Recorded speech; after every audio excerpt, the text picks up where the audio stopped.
ang pulong nga nabati ni Juan sa dihang nabunyagan si Jesus ug nabati sad ni Jesus mao kining pulong nga ikaw ang pinangga kong anak, nahimuot ako pag-ayo kanimo.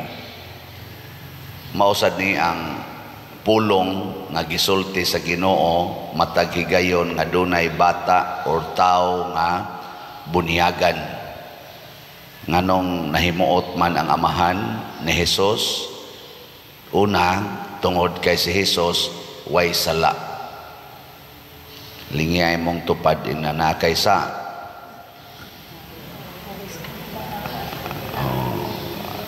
naisa no. Wala na mahimuot nato ang amahan. Pero pagbunyag sad nato, napapaspod ang tanan nato mga sala.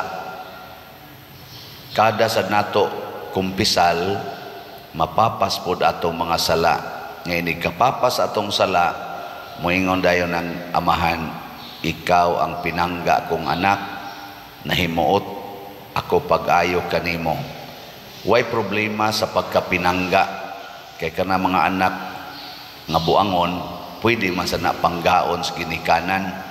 Kitang tanan, pinangga kita sa Ginoo. Bisan pag unsay atong binuhatan, pinangga kita niya. Pero naay usahay nga ang nagpangga masakitan sa iyang gipangga. Parehan ang kanta ba nga, mahal kita, mahal mo siya. Sa patong usumpay na, mahal niya ay iba. Sakit baya kanang magpangga kag usa ka tawo niya ang iyang gihigog malain.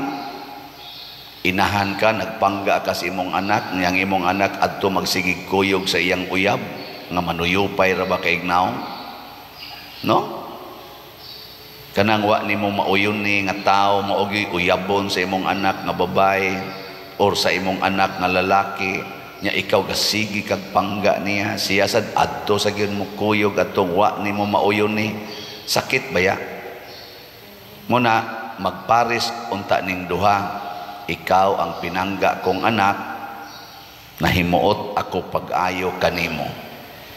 Nya unsaon man sa unang pagbasa o sa ikaduhang pagbasa gihulagway dinhi nga tumanon gyud nato kanunay ang sugo sa Ginoo. Nya ang sugo ra bas Ginoo ug ang hunahuna sa Ginoo matud pas unang pagbasa lahi sa atong hunahuna. Unang usahay mo kaingon ta lisod man tumanon ang sugo sa Ginoo. Lisod ba o sayon? Ang sugo sa Ginoo ba lisod o sayon tumanon?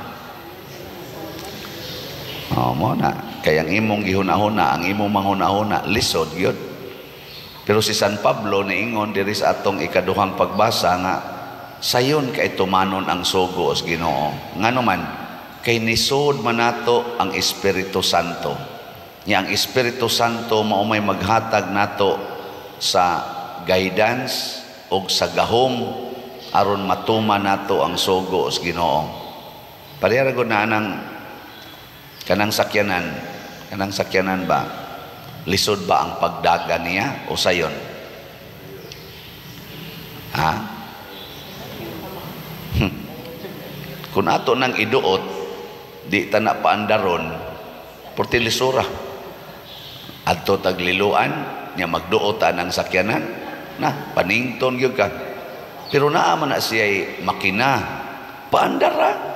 Naaman na siya'y mga gamit diha, nga motuyok, igo raman kang mulingkod, ug mag-ana-ana, di porti sayo na.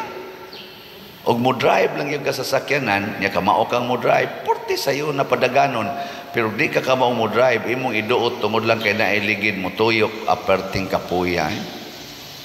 Muna usahay, ang sugo sa Ginoo, kung dili ta magpa-drive sa Espiritu Santo, dili ta magpagiya sa Espiritu Santo, ang atong hunahuna mo itong gamiton aron matuman ang sugo sa Ginoo, porting bugata. Muna ang inyo dayong tubag karon lisod. Dahil na example lang, kanang pag sulti, lisod o sayon? Tubag? Sayon kayo. Kanang pag-ingon sa imong kaaway, gipasaylo na tika. Lisod sayon. Sulti raman gyapon na. Wa may problema diha. Nya sayon man dayong pagsulti. Nganong nahimo namang lisod pag-ingon sa imong kaaway nga gipasaylo na tika. I love you very much. Tungod kay supak ang imong hunahuna. Mo lagi na ingon ang Ginoo, ang akong hunahuna dili pares niyong hunahuna, pero mupahiuyon lang kas akong hunahuna, siguro yung mahimong sayon. Kanang 1+1 sayon lisod.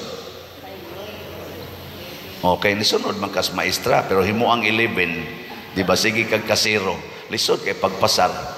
Kay imo mo yung himo ang 11, yung maestra di lagi 2 lagi na 11 na ma'am, 0.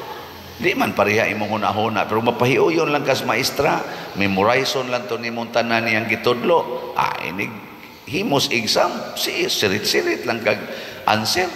Kay imo ra man gipahiuyonan ang iyang gisulti, musupak na ganita, lisod na. Pero gud anang kanang kilay nimo, lisod ba na pagtapot sa imong naong o lisod ba o sayon? Kana bang kilay ba galisod ka na o sayon ra? Purting sayon na.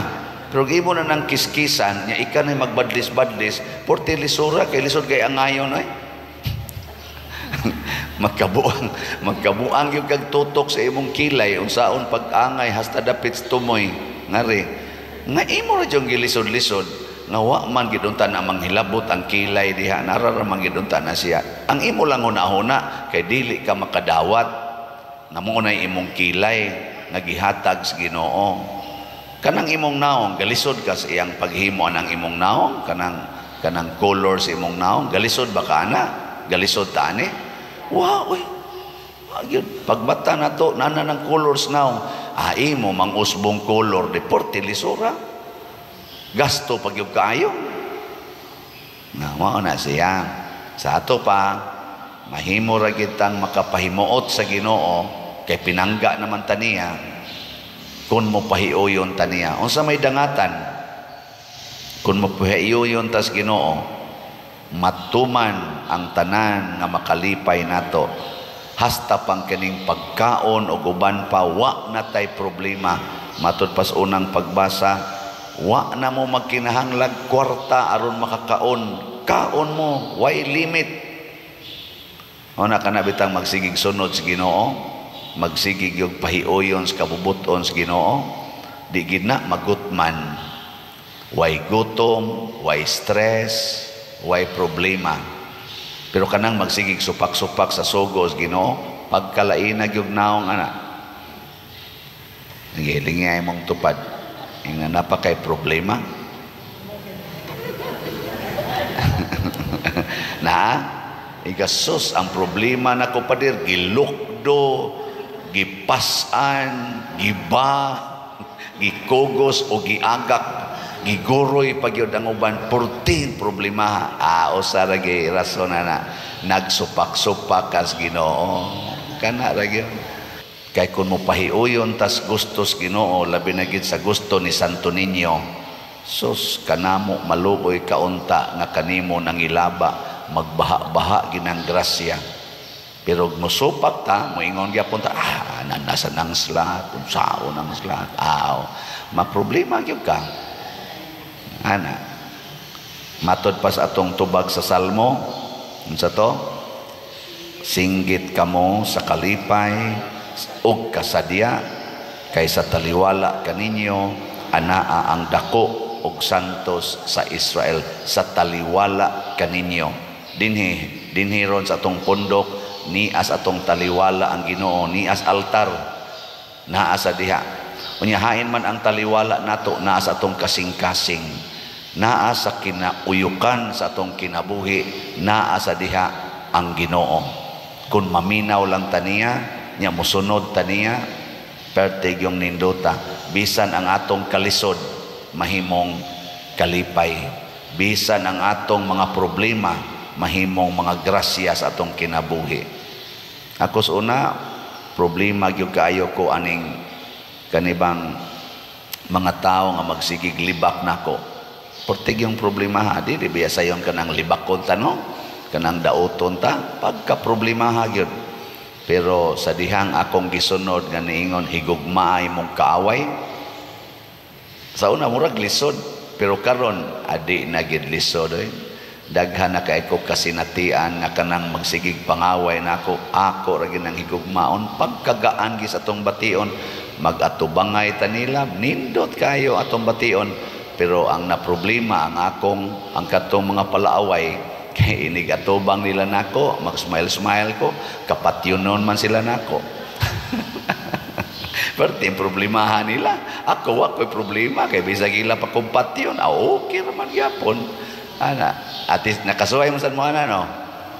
Testing yo, ikaw asawa, imong problema nimo, imong bana kay sige pangabit. Imong manggiaway god. Higugma aragod na siya hastang iyang kabit, di ba magtanaw kanilang duha, mag-smile gud ka bisag agas imong luha nya mahibong ka nganong nahitabo man ninako. Naanay Ginoo sa imong taliwala ang gamhanan na Dios nilihok na, midrive na ang Espiritu Santo, labi na gid ang iyang gipasalig nga nag-ingon, bulahan kamong nagsubo kay lipayon kamo sa Dios. Di ba? Dili na ikay naglipay nimo, ang Ginoo nga naa sa atong taliwala. Nindog ta.